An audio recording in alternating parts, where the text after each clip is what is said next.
ক্ষমা কৰিব আমাৰ চহা গাঁৱৰ ৰাইজে আৰু মধ্যবিত্ত পৰিয়ালে সৰুৰে পৰা আমি মিঠাতেল খায়ে ডাঙৰ হৈছোঁ।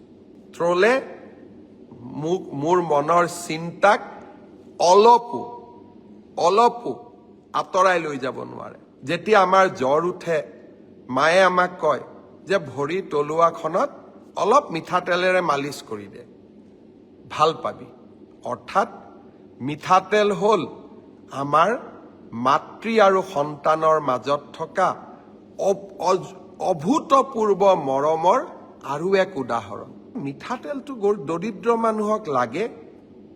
দৰিদ্ৰ মানুহে ৰেচন কাৰ্ডত মিঠাতেল পোৱাটো অপৰাধ নেকি?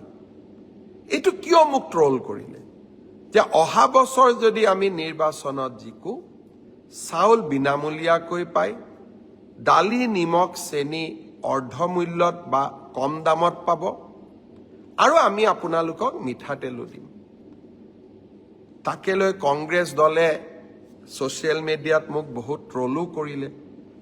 মই চিন্তা কৰিলোঁ যে মিঠাতেলটো দৰিদ্ৰ মানুহক লাগে।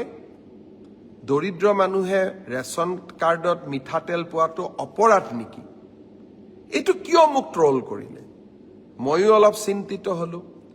তেতিয়া মোৰ মনত পৰিলে যে কংগ্ৰেছ দলৰ বৰ্তমানৰ যিগৰাকী সভাপতি, যোৰহাটৰ সাংসদ, তেওঁৰ 2টা ল'ৰা ছোৱালী ইংলেণ্ডৰ চিটিজেন, ব্ৰিটিছ চিটিজেন। মই গুগল কৰিলোঁ যে ব্ৰিটিছ চিটিজেনসকলে কি তেল খায়। তেতিয়া মই গুগলত দেখিলোঁ যে ব্ৰিটিছ চিটিজেনসকলে অলিভ অইল আৰু ছানফ্লাৱাৰ তেল খায়। কংগ্ৰেছ দলে কিজানি বিচাৰিছিল যে আমি মিঠাতেল দিব নালাগে, ছানফ্লাৱাৰ অথবা অলিভ অইল দিব লাগে। ক্ষমা কৰিব আমাৰ চহা গাঁৱৰ ৰাইজে আৰু মধ্যবিত্ত পৰিয়ালে সৰুৰে পৰা আমি মিঠাতেল খায়ে ডাঙৰ হৈছোঁ। যেতিয়া আমাৰ জ্বৰ উঠে মায়ে আমাক কয় যে ভৰি তলুৱাখনত অলপ মিঠাতেলেৰে মালিচ কৰি দে, ভাল পাবি।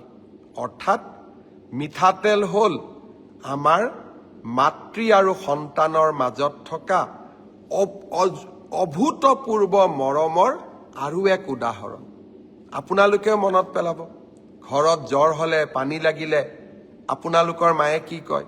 মিঠাতেল গৰম কৰি ভৰিত মালিচ কৰি দিয়ে, জ্বৰটো কমি আহে।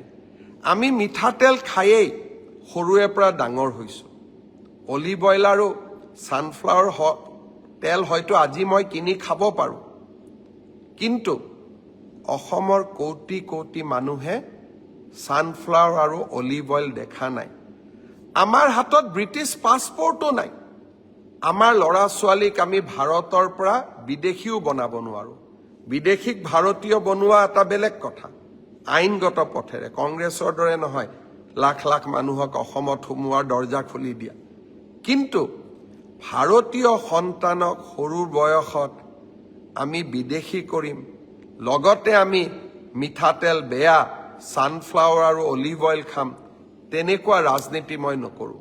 মই আকৌ এবাৰ প্ৰতিশ্ৰুতি দিছোঁ, এইবাৰ গেছ চিলিণ্ডাৰৰ দাম 250 টকা কমাম। কম দামত দালি দিম, নিমখ দিম, চেনি দিম, আৰু অহাবাৰ নিৰ্বাচনত জিকিলে কম দামত মিঠাতেলো দিম।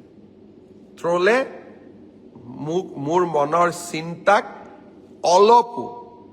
অলপো আঁতৰাই লৈ যাব নোৱাৰে। কাৰণ মই অসমৰ দৰিদ্ৰজনৰ মুখত, দৰিদ্ৰ মাতৃৰ চকুত কৰবাত নহয় কৰবাত আত্মবিশ্বাসৰ প্ৰতীক হিচাপে জীয়াই থাকিব খোজো। 10 তাৰিখে যেতিয়া 1250 টকা পৰিয়ালটোৰ একাউণ্টলৈ আহে, অসমৰ মাতৃশক্তিয়ে যি সান্তনা পায়, অসমৰ মাতৃশক্তিয়ে য'ত আশ্ৰয় বিচাৰি পায়, সেই মৰম আন কাৰো লগতে তুলনা হ'ব নোৱাৰে।